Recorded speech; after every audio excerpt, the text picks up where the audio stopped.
ایک دفعہ ایک لومڑ کی دم پر پتھر آ گرا، جس کی وجہ سے اس کی دم کٹ گئی۔ ایک دوسرے لومڑ نے اسے دیکھا تو پوچھا کہ بھائی، تم نے اپنی دم کیوں کاٹی؟ اب دم کٹا لومڑ بولا کہ اس سے بڑی خوشی فرحت محسوس ہوتی ہے، ایسے لگتا ہے جیسے ہواؤں میں اڑ رہا ہوں۔ واہ کیا تفریح ہے! بس گھیر گھار کر اس دوسرے لومڑ کو بھی لے آیا اور اس کی دم کٹوانے پہ راضی کر لیا۔ جب یہ دم کٹائی کی مہم سر کر لی تو بجائے سکون کے شدید قسم کا درد محسوس ہونے لگا۔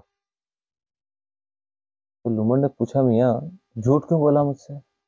پہلا کہنے لگا، جو ہوا سو ہوا، اب یہ درد کی داستان دوسروں کو مت سنانا، اگر سناؤ گے تو دوسرے لومڑوں میں سے کوئی دم کاٹنے پر راضی نہیں ہوگا، فقط ہم دونوں ہی کٹی ہوئی دم لے کر گھوم رہے ہوں گے۔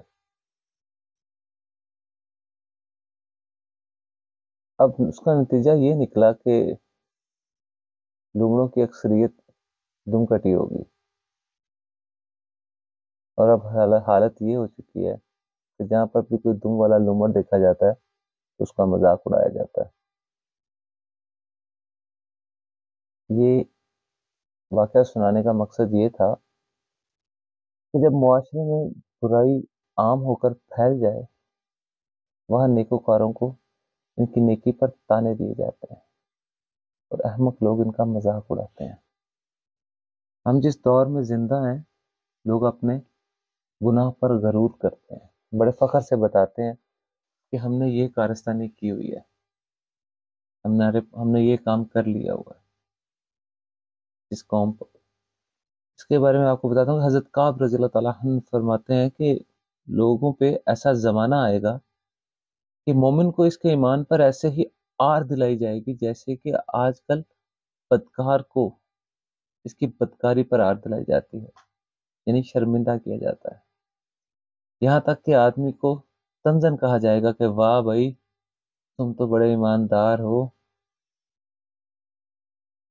بگڑا ہوا معاشرہ جب نیکوکاروں کو کوئی قابل اعتراض بات نہیں تلاش کر پاتا تو ان کی بہترین خوبی پر ہی ان کو آر دلائی جاتی ہے۔ کیا لوط علیہ السلام کی قوم نے نہیں کہا تھا، نکال دو لوط کے گھروں والوں کو اپنی بستی سے، یہ تو بہت نیک بنے پھرتے ہیں؟